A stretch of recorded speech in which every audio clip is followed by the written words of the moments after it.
So hello everyone, welcome back on my YouTube channel. मैं स्वाई सौरभ पंडित। तो इस चैनल पर ट्रिगोनोमेट्री और हाइट एंड डिस्टेंस का कंप्लीट क्लास कंप्लीट हो चुका हुआ है।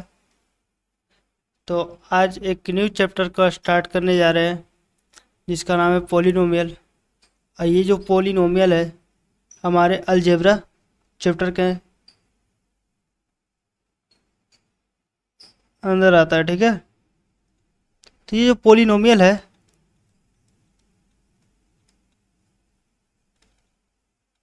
ये अलजेब्रा के अंदर आता है और अलजेब्रा से हमारा एग्जाम में 25% मार्क्स कैरी करता है, जो कि बहुत ही बड़ा वेटेज हो जाता है एग्जाम के व्यू से, ठीक है ना। तो बहुत ही ध्यान से समझिएगा इस चैप्टर को, क्योंकि इस चैप्टर से बहुत सारे क्वेश्चंस आते हैं। ऑब्जेक्टिव में भी आ जाते हैं, 2 मार्क्स वाले में आ जाते हैं और 5 मार्क्स में भी आ जाते हैं। तो देखिए,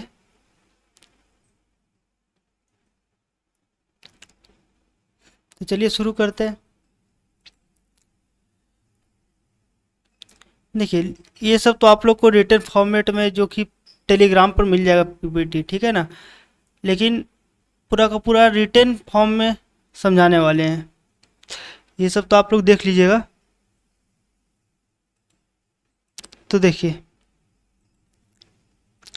और जो है पोलिनोमियल का इतना ही बस थ्योरी है, बाकी कुछ इससे ज़्यादा नहीं है। बाकी एक्स्ट्रा फार्मूला अभी हम हैंड रिटन फॉर्मेट में दे देते हैं।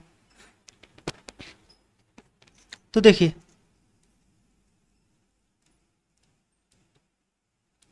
पोलिनोमियल होता है कि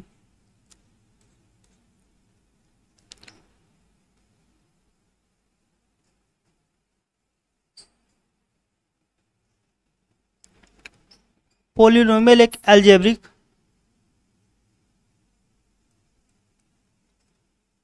एक्सप्रेशन का फॉर्म होता है। और अलजेब्रिक एक्सप्रेशन अगर आप लोग पढ़ चुके होंगे कि 8 में भी पढ़े होंगे, ठीक है ना। तो 8 में पढ़ेंगे तो अलजेब्रिक एक्सप्रेशन में क्या आता है, हमारा एक कांस्टेंट टर्म होता है और दूसरा क्या होता है, वेरिएबल टर्म। ये पता होगा आप लोग को। कांस्टेंट टर्म और वेरिएबल टर्म को मिलाते हैं तो क्या बनता है, एक अलजेब्रिक एक्सप्रेशन बनता है। जैसे कि वेरिएबल टर्म में हम लोग लेते हैं x, y, z, p, q, r, यही सब लेते हैं। और कांस्टेंट टर्म में हमारा क्या होता है, जो नंबर से हमारे, ठीक है ना, जो हमारे नंबर्स है 0 1 2 3, यही सब नंबर लेते हैं। पोलिनोमियल कितने टाइप्स के होते हैं, टाइप्स ऑफ पोलिनोमियल। अब ध्यान से समझिएगा।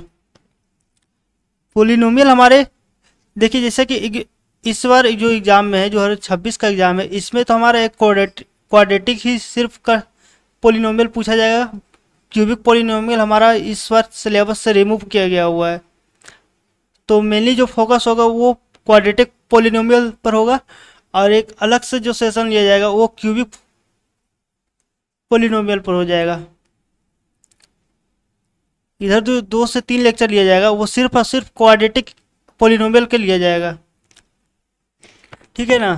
तो देखिए, सबसे जो फर्स्ट टाइप होता है पोलिनोमियल का, वो होता है जो कांस्टेंट पोलिनोमियल होता है।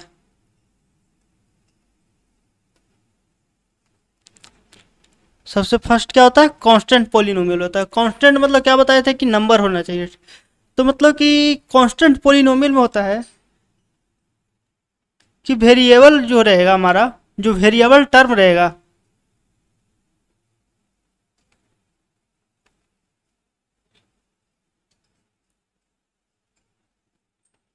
वेरिएबल टर्म होगा, उस पर जो पावर होगा, पावर तो जानते होंगे कि पावर और बेस क्या जाता है, पावर होगा जो होगी वो क्या होगा, जीरो होगा। जैसे कि इसका एग्जांपल लिया जाए कांस्टेंट पोलिनोमियल का, तो एग्जांपल में देखिए, अगर फंक्शन एक्स लिखते हैं और यहाँ पर लिखते हैं 4x, इसका पावर क्या रहेगा, जीरो, और प्लस में लिखते हैं 2।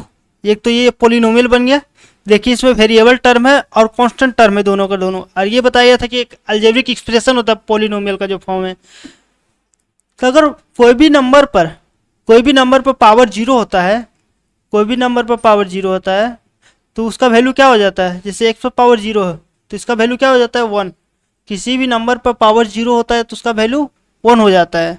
तो अगर यहाँ पर वन हो गया तो 4 × 1 +2 करेंगे तो ये कितना आ गया हमारा, 6। तो ये क्या हो गया हमारा, कांस्टेंट पोलिनोमियल। कांस्टेंट पोलिनोमियल में क्या होगा कि हमारा कोई भी वेरिएबल टर्म नहीं होगा, कोई भी वेरिएबल टर्म नहीं होगा। और वेरिएबल टर्म को नहीं को मतलब कि कोई भी पोलिनोमियल को कांस्टेंट पोलिनोमियल बनाने के लिए जो उसका वेरिएबल होगा उस पर पावर जीरो लगा देने से क्या हो जाएगा, वो कांस्टेंट पोलिनोमियल बन जाएगा।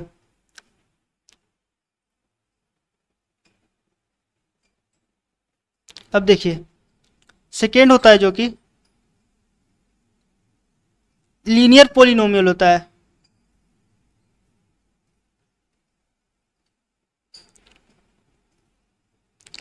कांस्टेंट पोलिनोमियल में तो हमारा कोई भी टर्म वेरिएबल नहीं था, लेकिन लीनियर पोलिनोमियल में टर्म रहेगा वेरिएबल, बट उसका जो हाईएस्ट पावर होगा, जो उसका हाईएस्ट पावर होगा वो क्या होगा, वो वन होगा। ठीक है ना। जैसे कि इसका जो वेरिएबल टर्म होगा उस पर पावर क्या हो जाएगा, वन हो जाएगा। एक एग्जांपल लिए जाए, फंक्शन लेते हैं x, यहाँ पर लिखेंगे 4x + 8, तो ये क्या हो जाएगा हमारा लीनियर पोलिनोमियल। इसका क्योंकि पावर कुछ भी नहीं रहता तो वो पावर वन होता है। अगर पावर जीरो रहेगा ना वहाँ पर तो स्पेसिफाई किया जाएगा। जैसे कि अगर यहाँ पर रहता पावर जीरो तो कांस्टेंट पोलिनोमियल होता, तो 4x पर पावर जीरो +8 लिखा जाता। जैसे कुछ नहीं रहता है तो उसका वन वैल्यू लिया जाता है। जैसे कि कोई भी हम फ्रैक्शन लिखते हैं, नीचे कुछ भी नहीं रहता डेनोमिनेटर में, तो उसको तो हम वन कंसाइडर करते हैं ना। बट अगर पावर का फॉर्मेट आ जाए और ऊपर वन लिखा हो रहेगा, वहाँ पर जैसे कि पावर कुछ नहीं लिखा हो रहेगा ना, तो वहाँ पर वन हम ले सकते हैं। बट अगर जीरो स्पेसिफाई कर दिया जाए तो वो जीरो ही रहेगा।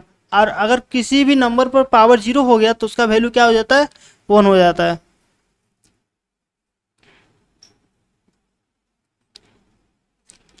अब देखिए जो मेन है, अब ये है क्वाड्रेटिक पोलिनोमियल।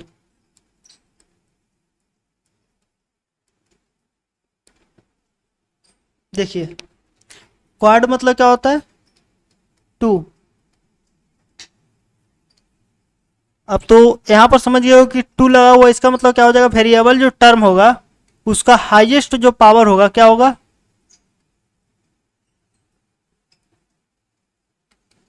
का जो मैक्सिमम पावर होगा वो क्या हो जाएगा हमारा, टू हो जाएगा। देखिए एक बात और ध्यान दीजिएगा,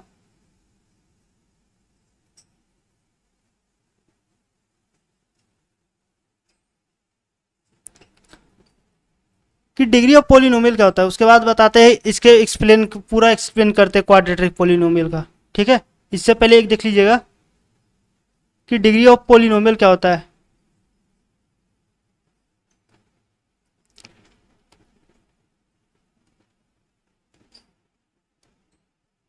डिग्री ऑफ पोलिनोमियल क्या होता है, द हाईएस्ट या फिर द मैक्सिमम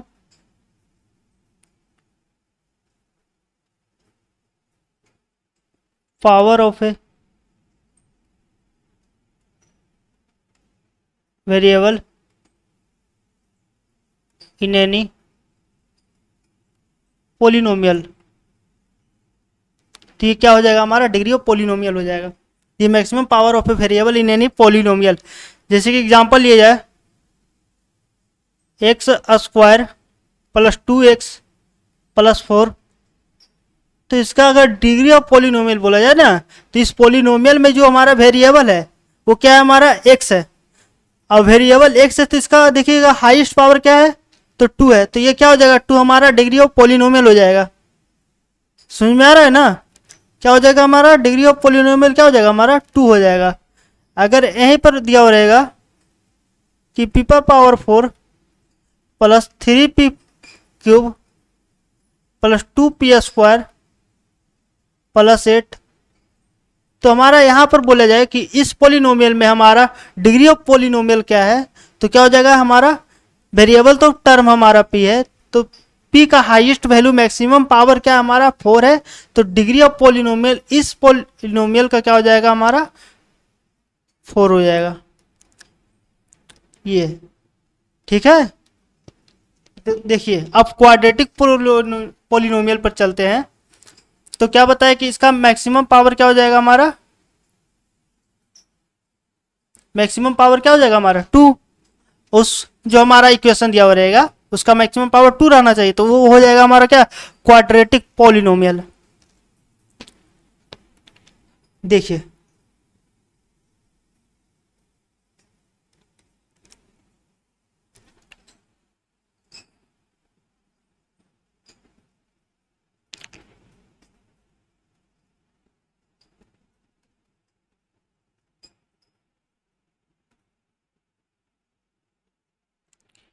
क्वाड्रेटिक पोलिनोमियल आप लोग पहले ही 8 क्लास में सोल्व कर चुके होंगे। जैसे कि ये इक्वेशन दिया हो रहता था x square plus 4x plus 4, तो बोला जाता था कि find the value of x।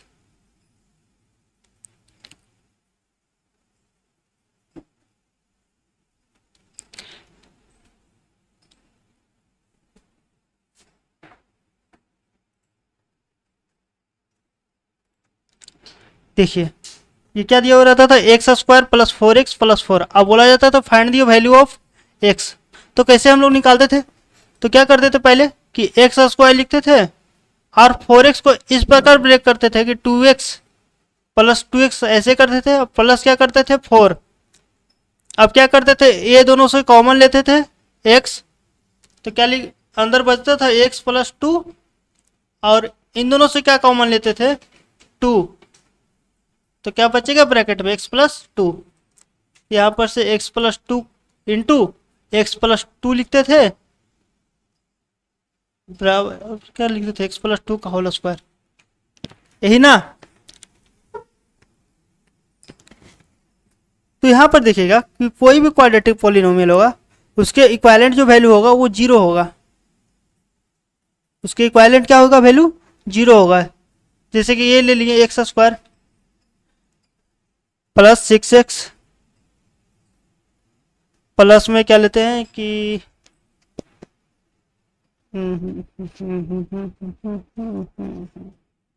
6 लेते हैं,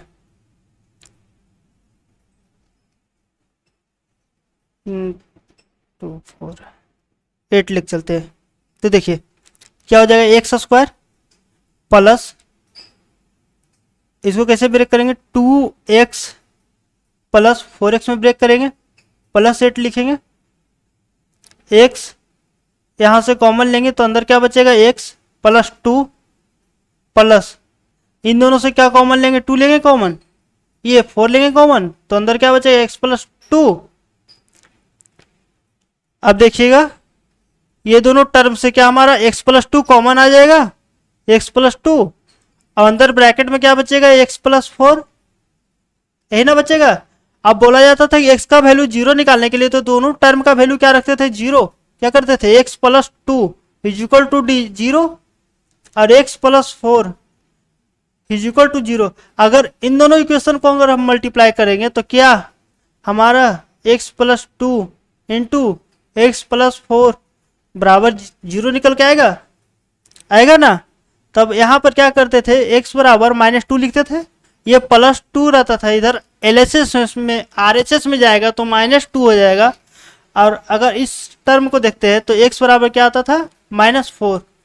तो यहाँ पर x का दो वैल्यू आया है, तो यही दो वैल्यू को क्वाड्रेटिक इक्वेशन में रूट्स बोलते हैं या फिर 0 बोलते हैं, या फिर क्या बोलते हैं रूट्स बोलते हैं या फिर 0 बोलते हैं।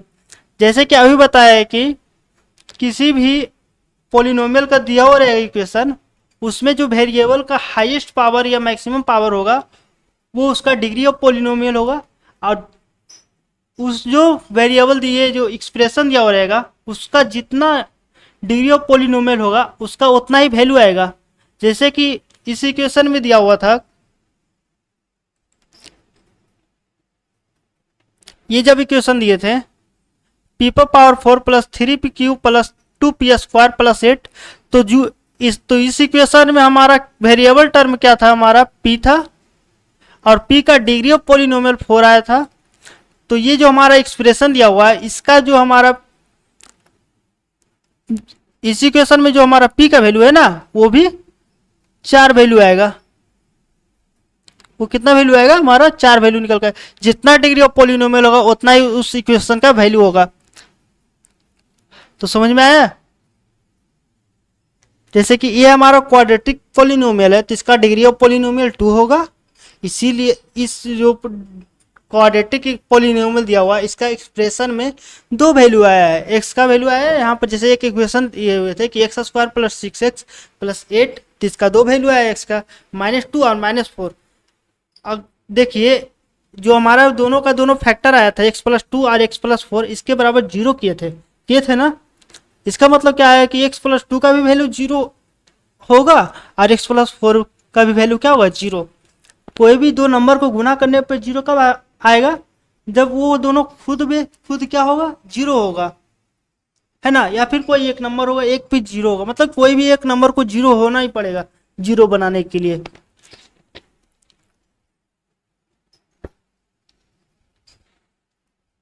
अब देखिए जो x का वैल्यू -2 आया है और x का वैल्यू यहाँ पर -4 आया है, दोनों का दोनों वैल्यू रखिएगा इस इक्वेशन में तो वैल्यू क्या आ जाएगा, 0 के बराबर आएगा। ठीक है, वो दोनों का दोनों वैल्यू क्या आएगा, हमारा बराबर 0 आएगा। जैसे कि देखिए -2 रख के देखते हैं तो -2 का स्क्वायर हो जाएगा प्लस 6 इंटू -2 प्लस में 8 लिखेंगे, -2 का स्क्वायर क्या हो जाएगा, ये 4 और यहाँ पर क्या हो जाएगा -12 प्लस 8 और 8 4 12 हो गया और 12 में से 12 जाएगा तो क्या हो जाएगा, 0। इसी प्रकार अगर -4 को भी रखिएगा तो वो वैल्यू कितना आ जाएगा, 0 आ जाएगा। अब देखिए क्वाड्रेटिक पोलिनोमियल हुआ रहेगा, उसको ब्रेक करने का सबसे बेस्ट तरीका क्या है, अब देखिए विदिन सेकेंड्स निकालिएगा। देखिए x² लिखे प्लस 6 प्लस क्या 8। अब देखिए x² का जो कोफिशिएंट टर्म होगा वो क्या हो जाएगा हमारा 1, कुछ नहीं तो 1 होगा ना, इसका जो कोफिशिएंट टर्म होगा। आगे बताएंगे कोफिशिएंट टर्म क्या होता है किसी भी इक्वेशन का। ये क्या हो जाएगा हमारा 1 हो जाएगा। x² का कोफिशिएंट टर्म को कांस्टेंट टर्म क्या हमारा 8 है, इन दोनों को मल्टीप्लाई करेंगे तो कितना आएगा हमारा 8 आएगा। ये आएगा यहाँ पर, ये ध्यान दीजिएगा पहले कि coefficient term of x² plus ये इनटू करना है कांस्टेंट टर्म को, तो कितना आएगा हमारा 8, ये आ गया। अब जो हमारा x टर्म का जो वेरिएबल दिया हुआ है, ये जो x वेरिएबल का जो कांस्टेंट टर्म दिया हुआ है तो क्या हमारा कोफिशिएंट है 6 है।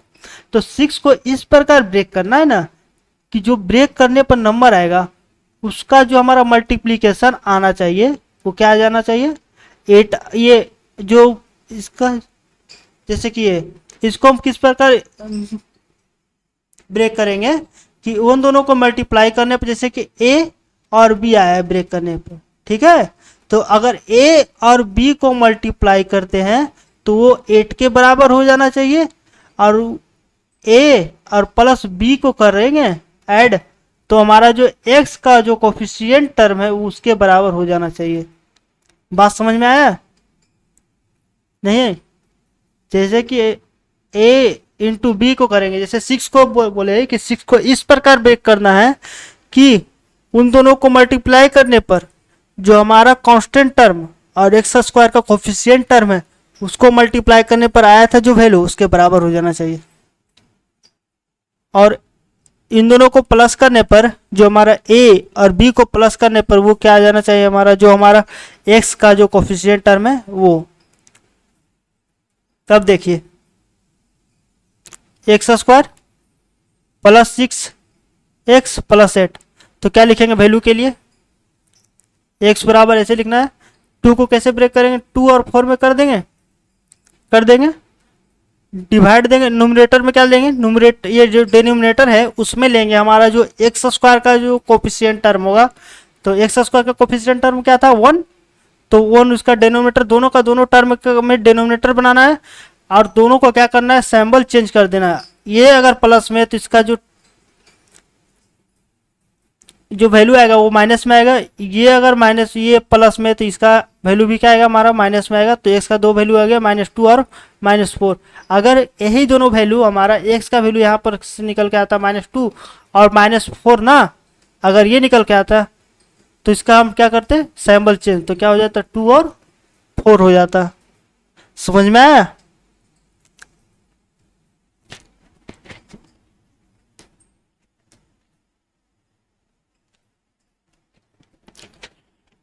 तो ये सब समझ में आया आप लोग को बातें।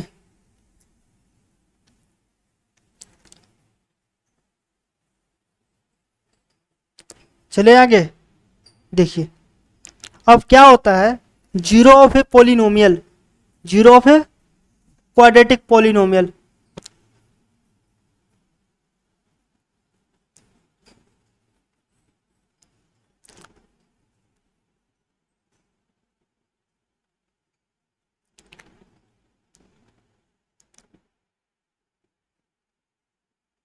Zero of a quadratic polynomial, ये जैसे हम कोई एक क्वाड्रेटिक पोलिनोमियल ले लेते हैं, A x square plus B x plus C, ये ले लिए। तो इसमें हमारा क्या निकल के आया था, कितना वैल्यू निकल के आया था हमारे एक्स का, 2 वैल्यू। तो यही 2 वैल्यू को क्या लिख सकते हैं, एक को अल्फा लिखते हैं और दूसरा को बीटा लिखते हैं। यही दोनों हमारा क्या है, जीरो है। जो हमारा 2 वैल्यू निकल के आता है ना, उन्हीं लोग वही वैल्यू को क्या करते हैं, हम कहते हैं जीरो, कहते हैं zero of a quadratic polynomial.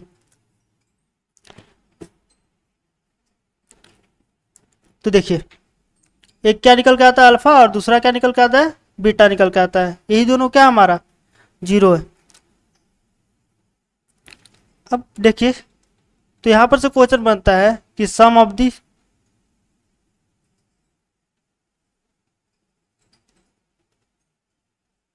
Zeros, तो सम ऑफ दी जीरो क्या होगा, जीरो क्या क्या है, एक अल्फा है और दूसरा बीटा है। तो सम कीजिए, तो सम करने पर अल्फा प्लस बीटा, और ये जो आएगा अल्फा प्लस बीटा का वैल्यू हमारा इस टर्म में देखिएगा तो क्या आएगा हमारा, माइनस माइनस लीजिएगा और कोफिशिएंट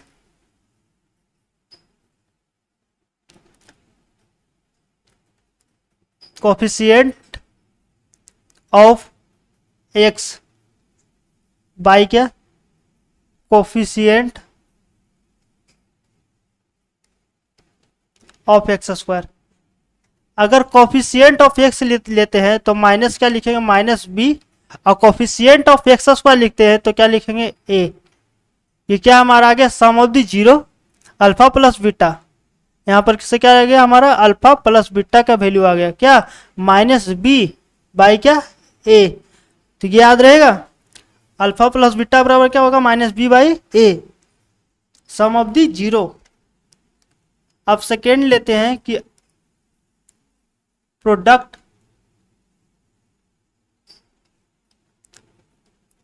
ऑफ जीरो, तो क्या लिखेंगे, अल्फा इंटू बीटा, और अल्फा इंटू बीटा होगा जो कि c बाई ए के बराबर होगा, c बाई ए के बराबर। और c क्या हमारा constant term,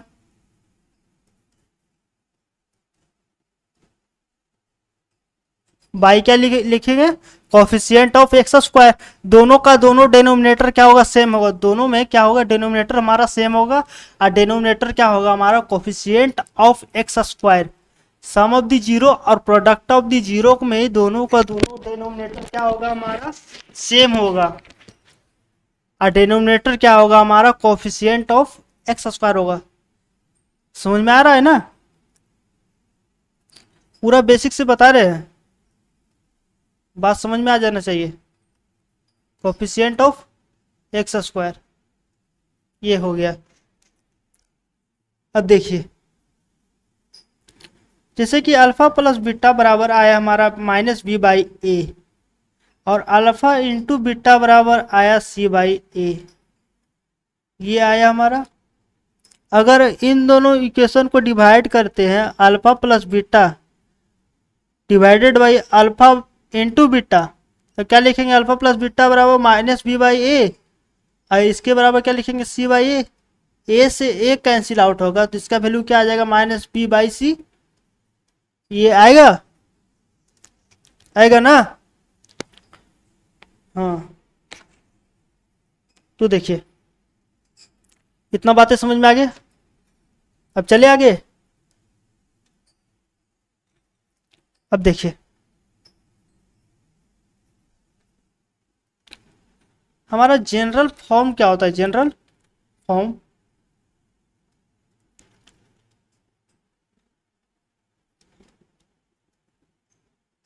general form of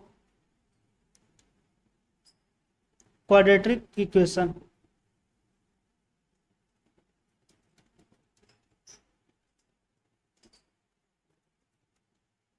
क्या होता है? X square minus alpha plus beta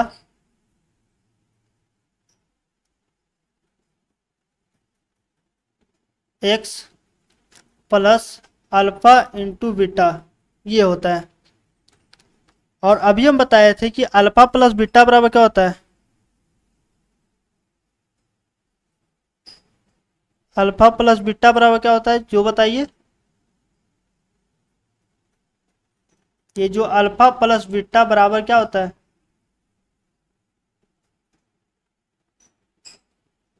minus b by ए होता है। और अल्फा इंटू बीटा बराबर क्या होता है? C by A.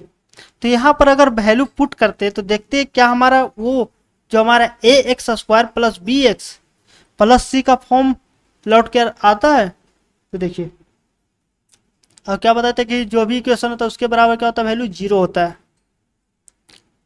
X square minus alpha plus beta बराबर क्या है? Minus b by a, by क्या हो जाएगा? ए इंटू क्या? X plus alpha into beta बराबर क्या है? C by a is equal to zero. अगर एलसीएम लेते हैं तो एलसीएम क्या आएगा हमारा? ए, और ये क्या हो जाएगा हमारा? इसमें मल्टीप्लाई होगा तो ए एक्स स्क्वायर, और माइनस माइनस को मल्टीप्लाई करेंगे तो प्लस हो जाएगा बी एक्स। प्लस में क्या लिखेंगे? सी इज इक्वल टू क्या? जीरो। और जीरो इधर डिवाइड में इधर आके क्या होगा? मल्टीप्लाई में होगा। जीरो में कोई भी नंबर मल्टीप्लाई करेंगे तो वो तो जीरो बन जाएगा। तो क्या आ गया हमारा? ए x square plus B x plus c बराबर जीरो। तो समझ में आया?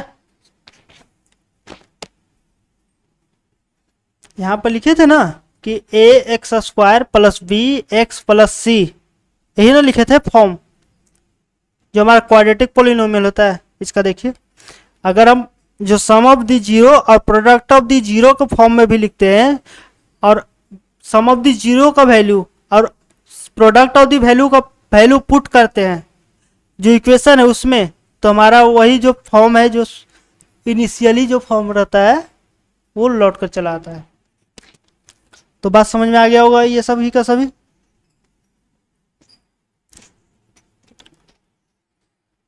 अब देखिएगा, जो क्वाड्रेटिक इक्वेशन में है कुछ इंपॉर्टेंट फार्मूलाज होता है जो कि हमको अलजेब्रा में पढ़ना होता है।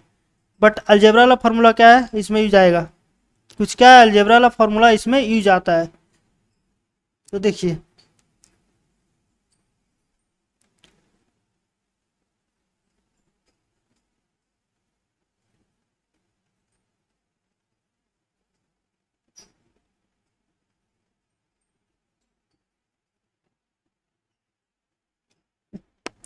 देखिए बताते हैं,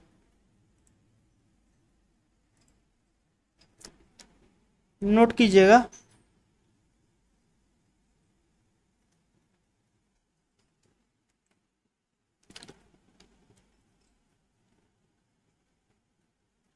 सम इम्पोर्टेंट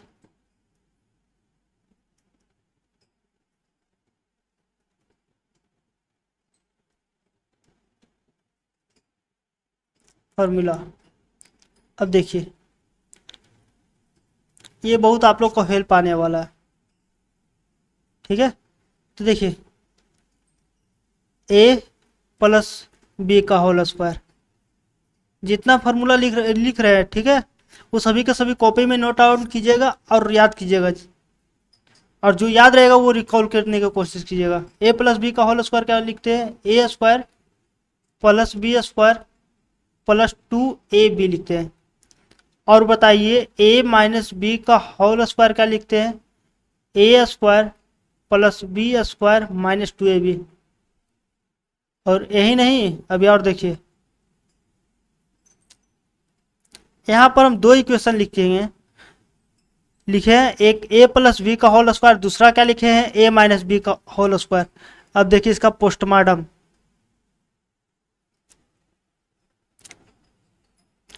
इन दोनों इक्वेशन को सबसे पहले अगर हम ऐड करते हैं a प्लस बी का whole square plus a minus b का होल स्क्वायर, तो क्या लिखेंगे, क्या लिखेंगे, अगर ये दोनों अगर इक्वेशन को ऐड करेंगे तो देखिएगा तो ये और ये कैंसिल आउट होगा और क्या बचेगा 2a स्क्वायर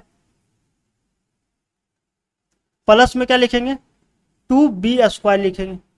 और यहाँ से अगर हम 2 कॉमन लेते हैं तो a square plus b square हो जाएगा,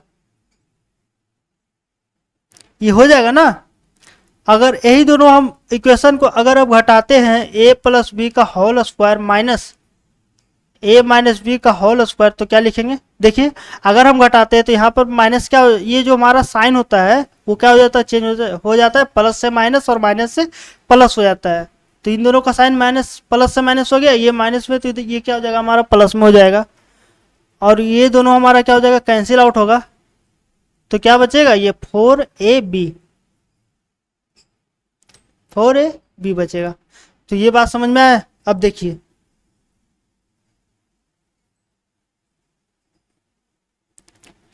अगर कोई भी दो वैल्यू दिया हुआ रहेगा, अगर a प्लस बी बराबर x दिया हुआ हो और a माइनस बी बराबर y दिया हुआ हो, तो यहाँ पर हम लोग को a का वैल्यू हो जाएगा हम लोग का कि a बराबर निकालना है तो x प्लस वाई ऐड करेंगे बाई 2, ये कर लेना है। अगर b का वैल्यू निकालना है तो x माइनस वाई बाई क्या लिखेंगे 2। ये आप लोग को बहुत हेल्प आने वाला है।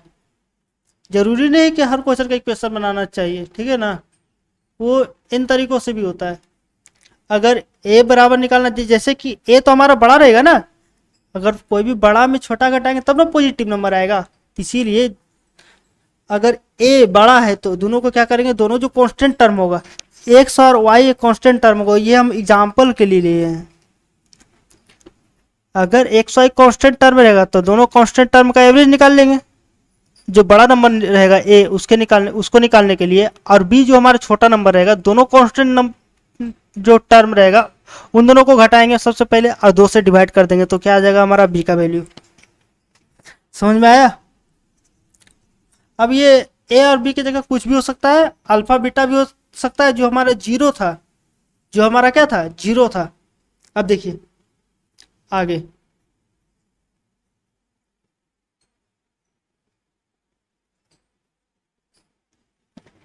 ये तो a प्लस बी का होल स्क्वायर हो गया। अब देखिए a प्लस बी का होल क्यूब क्या होता है, तो क्या होता है a क्यूब प्लस में क्या लिखेंगे b cube plus 3ab into क्या लिखेंगे a प्लस बी लिखेंगे, और a माइनस बी का होल क्यूब क्या हो जाएगा, a का क्यूब माइनस बी का क्यूब माइनस 3ab, और अंदर में ब्रैकेट लेंगे और a माइनस बी लिखेंगे, ठीक है। ये क्या लिखेंगे, a माइनस बी लिखेंगे।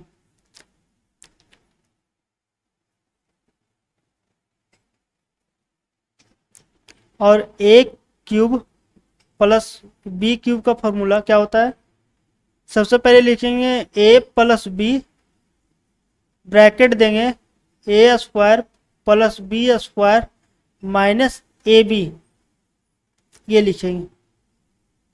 इसका और भी फॉर्मूला होता है कि a प्लस बी इंटू में लिखेंगे a प्लस बी का होल स्क्वायर माइनस 3ab। और ये कैसे आता है अभी आगे डिस्कस करते हैं। ए क्यूब माइनस बी क्यूब को क्या होता है कि a माइनस बी लिखेंगे और a square plus b square plus a b. इसका एक और फॉर्मूला क्या होता है कि a माइनस बी लिखेंगे इंटू ए माइनस बी का होल स्क्वायर ये लिखेंगे और क्या लिखेंगे प्लस में क्या लिखेंगे 3ab लिखेंगे। अब देखिए कि ये दोनों का दोनों जो हमारा जो लिखे थे ना ये फार्मूला और ये फार्मूला कैसे आता है ये बताते हैं।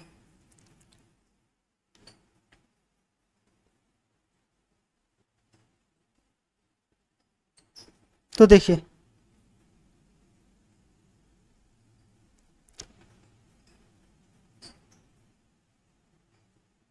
चलिए यहीं पर देख लीजिए, स्पेस तो बचा नहीं, बाकी देखिए।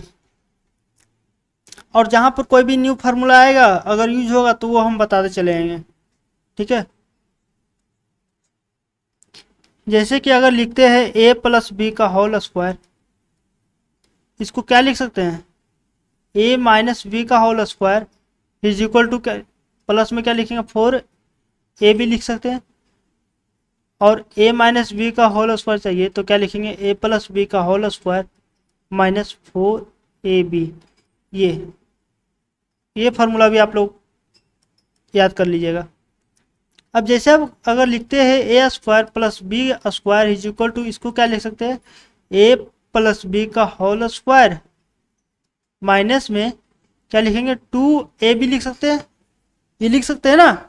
जैसे कि इसका अगर फार्मूला ब्रेक करेंगे तो क्या लिखेंगे a square plus b square plus 2ab। और ये पहले से क्या है माइनस 2ab, ये दोनों कैंसिल आउट होगा तो क्या बचेगा ए स्क्वायर प्लस बी स्क्वायर ना। और अगर ए स्क्वायर प्लस बी स्क्वायर चाहिए बट दिया हुआ रहेगा ए माइनस बी का होल स्क्वायर के फॉर्म में तो ए माइनस बी का होल स्क्वायर और प्लस में क्या लिखेंगे 2ab। तो बात समझ में आया। अब इससे ज़्यादा कोई फॉर्मूला आएगा ना एक्स्ट्रा तो वहीं पर नोट डाउन करवा देंगे।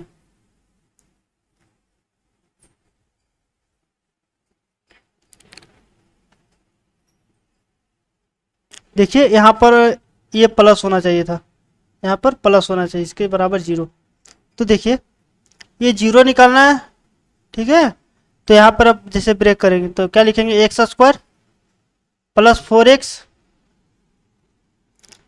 Plus 3x plus 12 is equal to 0। तो इन दोनों टर्म को देखते हैं तो क्या कॉमन लेंगे, x लेंगे कॉमन तो x प्लस क्या आ जाएगा 4 ये आएगा। और इन दोनों टर्म को देखते हैं तो प्लस 3 कॉमन लेंगे तो x प्लस क्या आ जाएगा 4 इज इक्वल टू 0। और दोनों का दोनों टर्म से क्या कॉमन आएगा x प्लस 4 आएगा कॉमन। अब ब्रैकेट में क्या बचेगा x plus 3 is equal to 0। अब क्या बताए थे दोनों का दोनों टर्म का वैल्यू क्या ले लेना है 0। तो अगर इसका वैल्यू 0 लेते हैं तो x का वैल्यू क्या आ जाएगा -4 आएगा। और यहाँ पर अगर इसका वैल्यू ले लेते 0 तो यहाँ पर से क्या आ जाएगा -3 आ जाएगा। दोनों आ गया, एक अल्फा और दूसरा क्या बीटा, ये आ गया।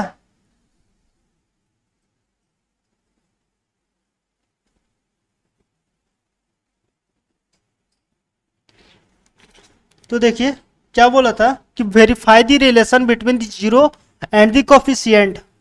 इसका क्या क्या कोफिशिएंट था, 0 क्या था पहले तो बोले थे कि अल्फा प्लस बीटा।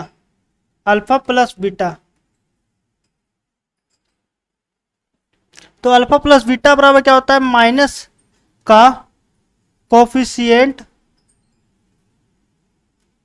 माइनस क्या बोले थे कि माइनस क्या लेंगे कोफिशिएंट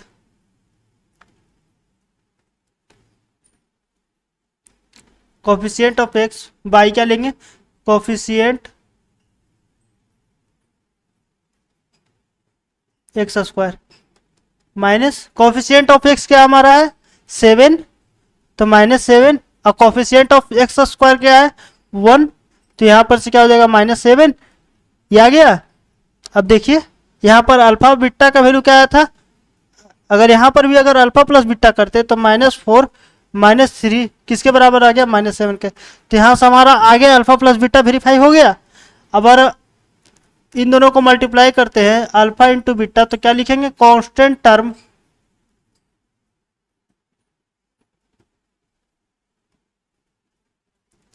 बाई क्या लिखेंगे कोफिशिएंट ऑफ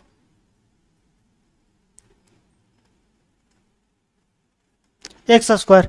कांस्टेंट टर्म हमारा क्या था 12 है इस इक्वेशन में, और कोफिशिएंट ऑफ एक्स स्क्वायर 1, तो यहाँ पर से क्या आ जाएगा हमारा 12, और यहाँ पर क्या करेंगे अल्फा इंटू बीटा करते हैं तो क्या लिखते हैं -4 इंटू -3, तो यहाँ पर भी क्या आ गया हमारा 12, तो दोनों का दोनों वेरीफाई हो गया। तो समझ में आया।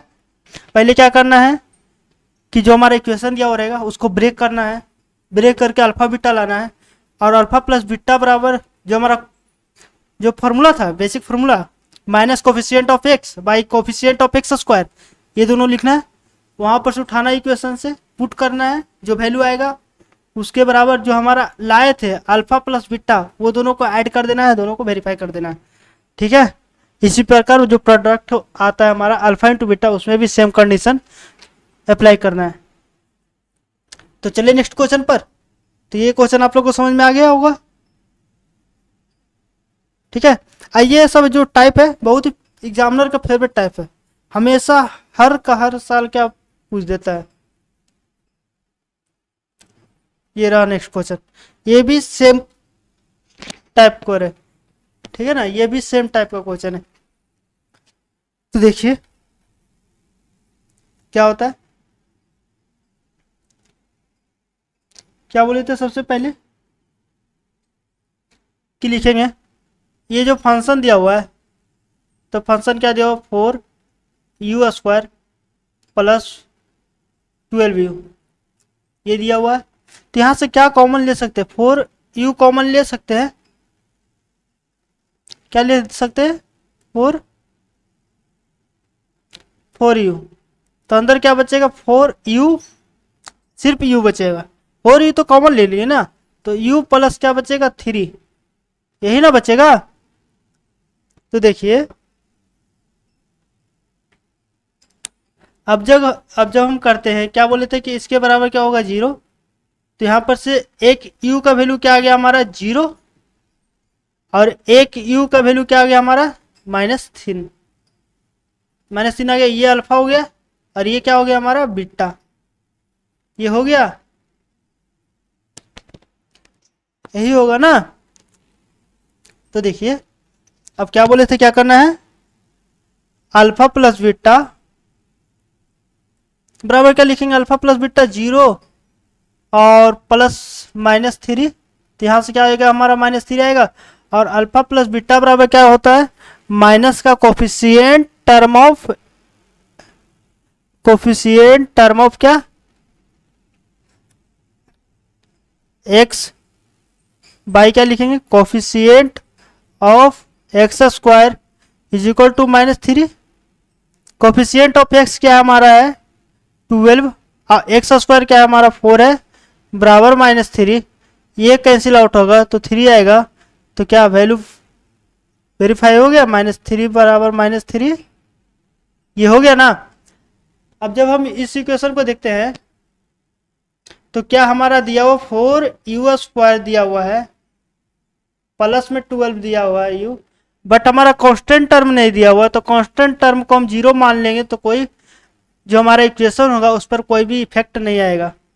ठीक है, तो हम 0 मान लिए कांस्टेंट टर्म को, अगर हम 0 मान लिए तो अल्फा इंटू बीटा बराबर क्या हो जाएगा अल्फा इंटू बीटा कीजिए तो 0 इंटू -3 यही होगा ना, 0 इंटू -3 क्या हो जाएगा 0, और अल्फा इंटू बीटा बराबर क्या होता है कोफिशिएंट टर्म, ये कांस्टेंट टर्म, तो constant term 0 by coefficient of x square coefficient क्या है 4 बराबर 0, तो ये इसका भी वैल्यू क्या हो जाता है 0। अब एक बात आप लोग कमेंट में दीजिएगा, कमेंट में आंसर इसका दीजिएगा, अगर कोई भी नंबर है अगर कोई भी नंबर को अगर हम 0 से देते हैं भागा, ठीक है, तो इसका क्या वैल्यू आता है, इसका क्या वैल्यू आता है ये आप लोग कमेंट कीजिएगा। तो चलिए नेक्स्ट क्वेश्चन पर। तो ये रहा हमारा नेक्स्ट क्वेश्चन। दिया हुआ है find a quadratic polynomial, quadratic polynomial निकालना है, each with the given number as the sum and the products of the zero respectively.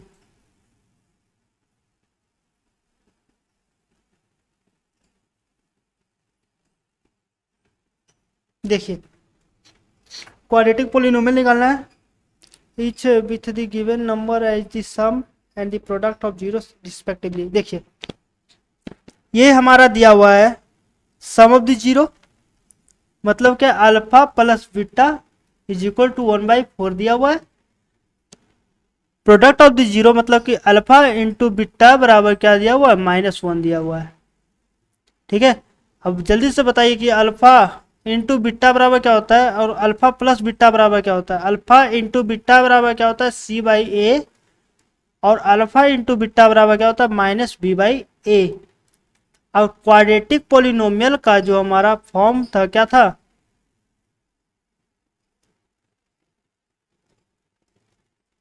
क्या था, एक्स का square minus alpha plus beta x था, प्लस अल्फा इंटू बीटा बराबर क्या था, 0। X का स्क्वायर लेंगे माइनस अल्फा इंटू बीटा बराबर क्या है हमारा 1/4 into x, plus alpha into beta बराबर क्या है, अल्फा इंटू बीटा बराबर -1 है, इज इक्वल टू 0। यहाँ से हमारा क्या आएगा, एलसीएम 4 आएगा, तो 4 यहाँ मल्टीप्लाई होगा तो क्या बन जाएगा, 4x², ये इसमें मल्टीप्लाई होगा 4x² माइनस एक्स, और क्या बनेगा यहाँ पर माइनस का 4 इज इक्वल टू 0। ये इधर LHS में डिवाइड में है, RHS में जाएगा मल्टीप्लाई हो जाएगा, तो क्या बनेगा 4x² माइनस एक्स माइनस 4 बराबर 0। और ये क्या हमारा पॉलिनोमियल बनकर रेडी हो गया। तो ये आप लोग को समझ में आया।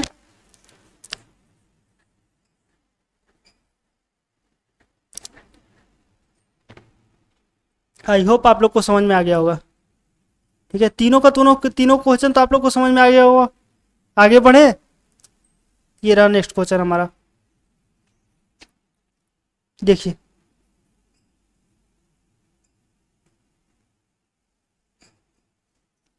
क्या बोला है, the product of the zero of the polynomial, polynomial दिया हुआ है हमारा, उसका जो प्रोडक्ट दिया हुआ है 4 दिया हुआ है, फाइंड द वैल्यू ऑफ ए।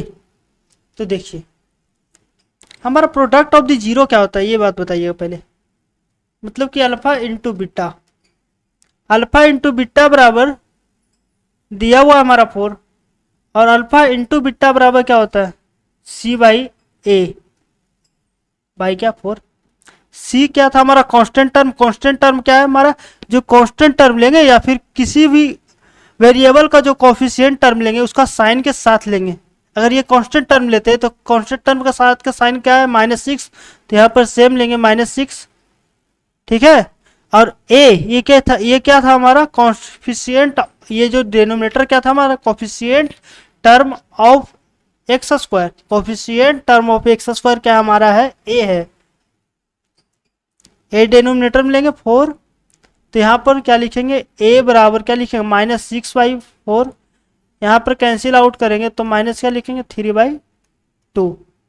ए आगे, ये आगे क्या हमारा a का वैल्यू, अरे यही क्या पूछा था हमारा क्वेश्चन में। ठीक है, तो समझ में आया। ये तो बहुत ही इजी क्वेश्चन था, बट प्रैक्टिस तौर पर ले लिए क्वेश्चन।